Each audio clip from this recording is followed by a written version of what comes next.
Hello there, this is going to be a bit of an unusual video for myself. Just going to be driving back home, not to London, but to my mum's house before we go Exeter. And essentially I just want to talk about yesterday's games, or more specifically just yesterday in general from a FPL point of view, and also from a just a general football point of view, or POV. And I'll get it straight off my chest. Of course, Jason captains Kevin De Bruyne. As Mr. Reed said, hold on a minute here. Didn't you say that you weren't interested in bringing in Kevin De Bruyne at all? And all of a sudden you bring him in, you captain him. Now at first I didn't really care about... Sorry, I wonder if I could spin this around. I wonder what's going on here. This fucking prat here. Not a fucking clue how to park into that space, because this fucking idiot in the red car's like, are you coming in or not? Fucking stupid cunts. Just so much at park. Idiots. That's already got us taken off. But yeah, obviously Jason getting Kevin De Bruyne's assist. But what frustrated me the most isn't the assist. I couldn't really give a shit about that. It's more the fact he got a bonus point for one assist. And I don't know what it is about Man City assets in general, specifically like the popular players, but it's like, it was Harbour Boy that said it as a joke in the Discord, but it's almost like there's some kind of conspiracy theory, like with the oil money, that they're not allowed to get banned, they're not allowed to get punished. And you take Kevin De Bruyne as an example. Nick from FPL Juice made the point. So to clarify, he started the season at, what was it, 10.5 he started the season at? He dropped to 10.3 or 10.2. He plays one match. He then goes up by 0.1, plays another match, comes off the bench, does what he needs to do, gets a goal and assist, goes up by another 0.1. And then by game week 23, so in the space of 3 game weeks, he's now up to 10, what is he, 10.8 now? Erling Haaland, he's been out for 2 months, drops down to 13 point now, a whopping 0.1 drop. We get told that there's a chance he may play against Burnley. What happens? Oh, he goes up by 0.1 to 14 million. It's just, what the fuck is going on? It's just an absolute load of bullshit. And I just can't get my head around what is going on at FPL Towers to make these price rises go up and the price drops just cease. Doesn't happen. Yeah, okay, Az made a point on FPL Juice that, well, they don't want certain players to go down to a certain price. Well, we're not asking them to drop them down to a 0.1 every single bloody day until they're 12 million. But at least with Haaland's sake, if he dropped down to say 13.5, 13.6, at least we can see there's something going on the price changes. Kevin De Bruyne as an example. Okay, yeah, he's been brought in by what, 1.6 million people across 3 game weeks. But to go up by 0.5 or 6 in that amount of time. As Ray Stokes says, are you having a laugh? Is he having a laugh? You're taking the fucking piss. And it's just people like me who just want to kind of like look at the information that we've got regarding Kevin De Bruyne over the first 2 or 3 games that he's back, and then go, right then, he's now 10.4 for argument's sake, because he's only gone up by 0.2. How do I fit it into my team and everything?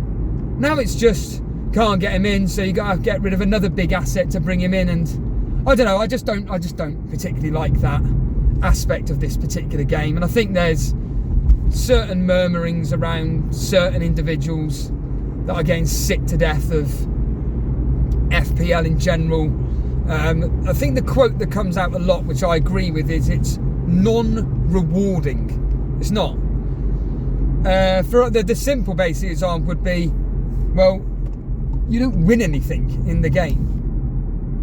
But as I compare FPL to, as I said to Ray, it's essentially the Call of Duty of the fantasy football world. People complain on and on and on about how shit Call of Duty is, and if you want a real first-person shoot 'em up, buy this game, buy that game. But we don't, because we keep constantly falling into the trap of buying Call of Duty because it's the huge game which is out there, which is just shoved in your faces because they've got all the advertising backing them. And all your mates play it. Every single fantasy football podcast out there covers FPL. And I don't mean within the FPL community, I mean like actual large organisational shows that cover fantasy football. It's just FPL. Take on Sky One as an example. What is it? The Fantasy Football Show. What do they cover? FPL. You take 5 Live. What do they cover? FPL. These are ginormous organisations covering this game. So people obviously are going to flock to it. And obviously for people like myself or whatever, I can already hear some idiot going, so why do you play it then? Why do you play it? Because there'll be someone that's saying, why do you play it, that's got the same feelings as I have. And the reason why I play it is because of what Hindu Monkey said on his his ex the other day, which is, why do you play FPL? And one of the options was, what are the options again? One of the options was essentially for mini league rivals to top the mini league. And it's true, that's from my point of view, and obviously with Elite FPL, that's what the channel's built on, the community and everything. I mean, obviously the last few days have been very quiet with the channel. The reality is that I've just been back and forth to Devon, and obviously I've been on FPL Juice. I mean, I have been doing Patreon podcasts, admittedly few and far between, but when I haven't got time to be doing them, essentially, you know, I try my hardest to try and get some form of content out there, hence this video now, driving to my mum's house. But with Elite FPL, like certainly when we're back tomorrow evening at, I've scheduled it for 8 o'clock, but it could be earlier, could be 7 because Jason's now experienced Steve-O's life from the past 16 years, which is manual work, and he's fucking tired.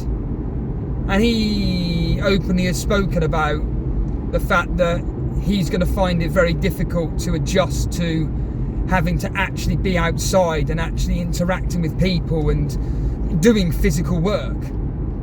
His old job wasn't like that. And you take anybody, it's like if you take someone that doesn't go to the gym and you put them in a gym environment and you ask them to do not just the basic exercises, but like, no, we're going for it, because that's what you've got to do in an actual place of work. You've got to go for it. Well, guess what? Surprise, surprise, you're going to get really, really tired and exhausted very, very quickly because your body's not used to it. And in Jason's case, when he's messaging me saying, I'll do a former colleague of mine, Francesco, Steve-O, I'm tired of this bullshit. It's Jason, he's just tired. And I empathise with this situation because I've been there with Tesco. Just coming home and like, I cannot be fucked to do anything. I don't want to stream, I don't want to do a video, I just want to fucking be in my own headspace and just relax. But anyway, whatever. But now the circumstances have changed where my job role now allows me to, ironically, if needed, stream in the evening. Now, I was going to stream last night, truth be told. I was going to stream last night around my mate's house, Dale. But I just kind of decided, you know what, I'd rather just chat shit with him, catch up with him about his life circumstances, and just shoot the breeze, shoot the shit, whatever you want to call it. But when the scores were coming in, what I found really interesting was just Dale's reaction, and he sold Alvarez. I believe he said he sold him for Tony. Obviously Alvarez gets 2 goals, 3 bonus points. Tony gets a goal and assist and maybe 1 bonus point. So to be fair, Dale hasn't missed out on that many points. I think I've already done my move. I think I've already brought Tony in. I think. I can't remember now if I've already done it. But I've got 2 free transfers. That's 2. 2 free transfers, and I think I've already done the Tony in for Pedro. I'm pretty certain I've already done that, so that's already done. I just want to, because I know Tony is going to go up by 0.1 by at least Saturday, where I'll be on Streamception live at 9:30. So I'll be doing Streamception on Saturday, and it will still mean that I'm going to have 2 free transfers for game week 24, which means that I'm then going to be able to bring in. I think I'm going to be doing Trent in for either Trippier or Walker. So Trippier's being given the game against Luton, obviously, this week. They should be winning that to 0. Should be. Luton away from home aren't great. Oh, wrong lane.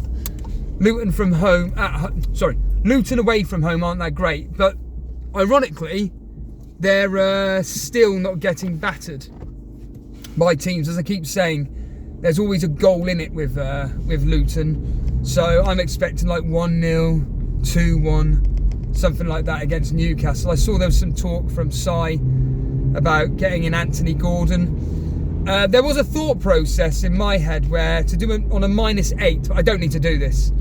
It was going to be Tony, Gordon, and Kevin De Bruyne in for Foden, Gross, and Pedro. I'm not doing it. I'm just leaving the team as it is. It'll be a 3-4-3. Tony up front with Haaland and the other player who I've completely forgotten. Watkins, of course. Watkins is slowly coming to the end of my tether with him. I know he did score. Credit where credit's due. He did score. But I'm slowly getting a bit frustrated with Watkins, but he can stay in the team for now. It's like they said on FPL Juice the other day, he's just a set and forget, which is true. He's got a couple of good fixtures. Sheffield United, of course, and then Man United. Man United at home.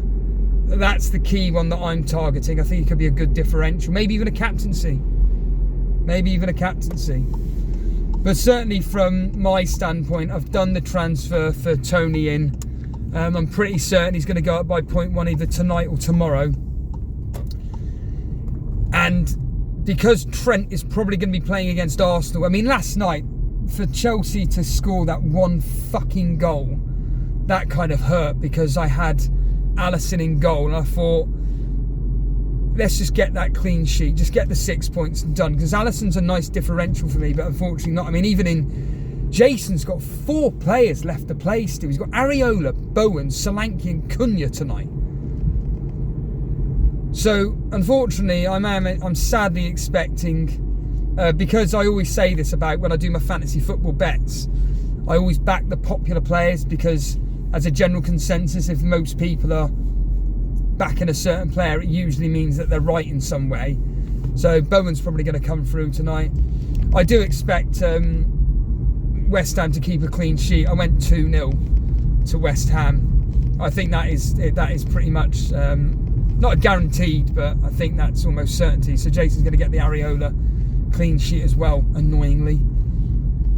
But I mean, my luck from the bench is still coming through. Walker not playing last night, so I've got Trippier coming off the bench.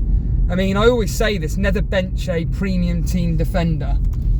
And I benched a premium team defender, and he gets the points, but he's coming off my bench, and that is very, very, very lucky. Very lucky for me, I'm not going to lie. He got the assist and 2 bonus points or 1 bonus point.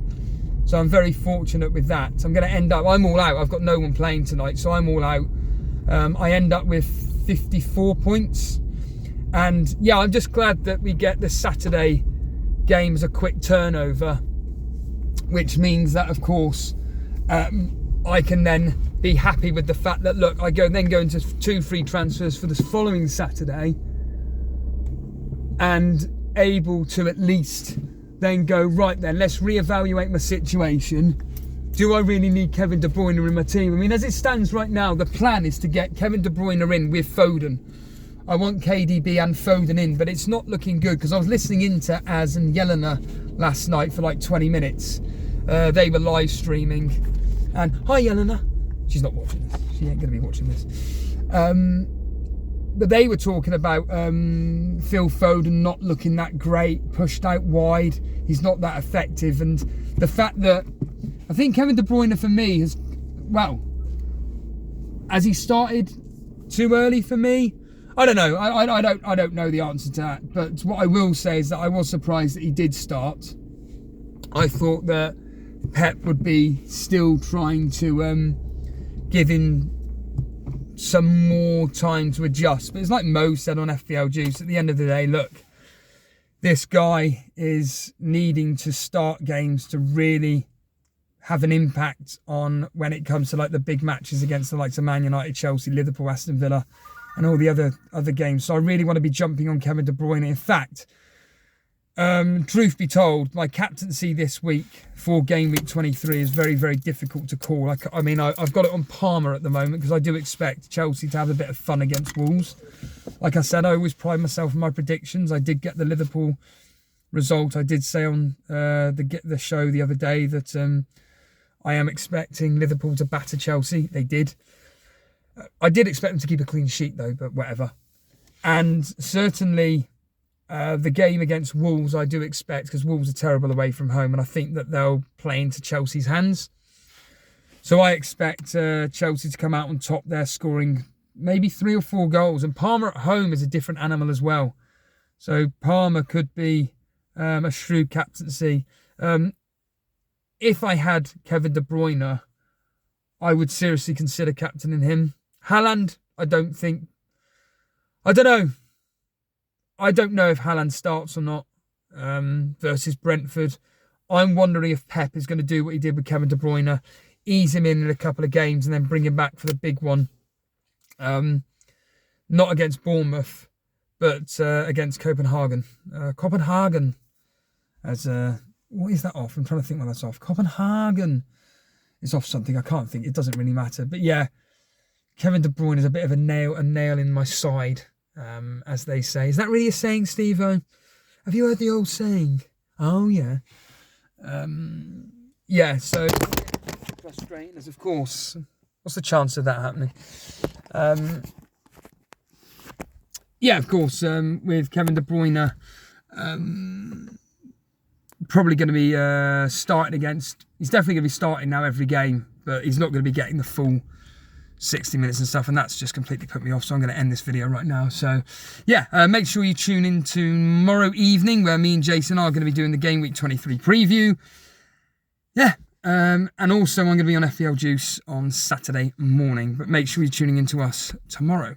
See you later.